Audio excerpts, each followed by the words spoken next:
Pekan-pekan awal musim 2025-2026 menjadi periode yang penuh tantangan bagi Manchester United dan rekrutan bintang mereka, Benjamin Sesko.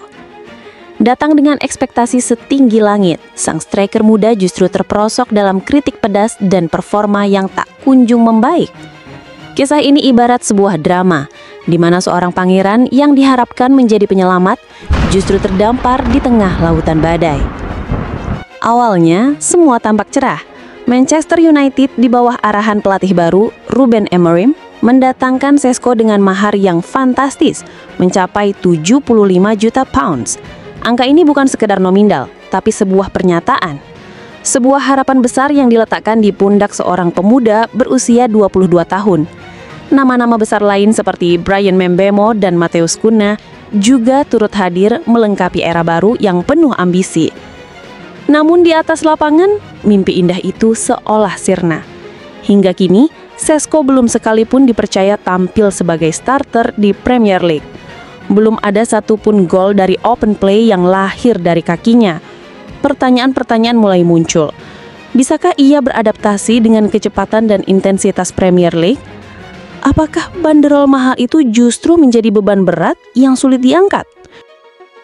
Situasi ini diperparah dengan kondisi tim yang sedang limbung. Manchester United mengawali musim dengan hasil yang kurang memuaskan, bahkan secara memalukan tersingkir dari ajang EFL Cup setelah dikalahkan tim kasta bawah Grimsby. Lingkungan yang tidak kondusif ini membuat tekanan yang dihadapi Sesko menjadi berlipat ganda. Kritik keras dari legenda Premier League. Tekanan yang memuncak ini akhirnya memancing komentar pedas dari para legenda. Salah satunya datang dari Jimmy Floyd Hasselbaink, mantan striker top yang tahu betul bagaimana rasanya berada di posisi Sesko. Dalam sebuah wawancara dengan Sky Sports News, Hasselbaink tak ragu memberikan peringatan tajam. Menurutnya, Sesko harus segera bangun dari tidurnya. Ia tak bisa terus-menerus mengandalkan orang lain untuk membantunya bersinar. Hasselbaink menegaskan bahwa di sebuah klub sebesar Manchester United tidak ada waktu untuk menunggu. Jika sebuah klub sudah menghabiskan 75 juta pound sterling untuk seorang pemain, maka pemain itu harus siap dan harus bermain. Hasselbaink juga menyoroti keputusan pelatih Ruben Amorim.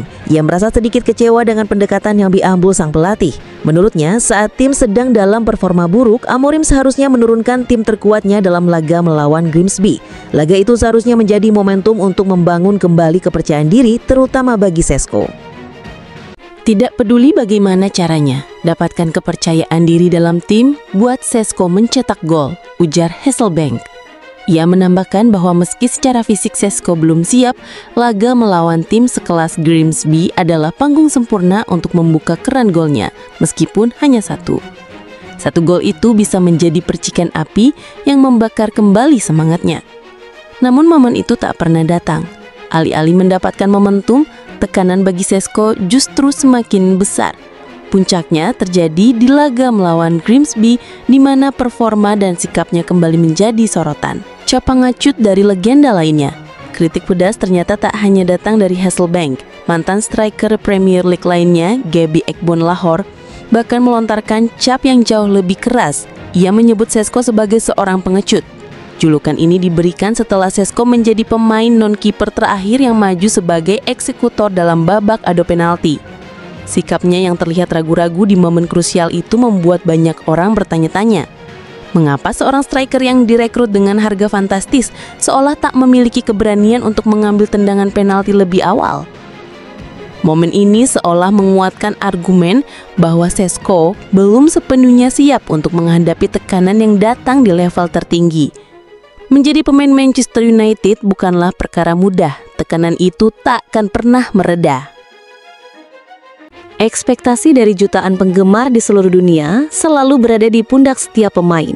Oleh karena itu, sangat penting bagi Sesko untuk segera menemukan kembali ketajamannya di depan gawang. Waktu terus berjalan. Sesko kini dihadapkan pada pilihan sulit. Apakah ia akan membiarkan kritik dan tekanan ini menghancurkan karirnya?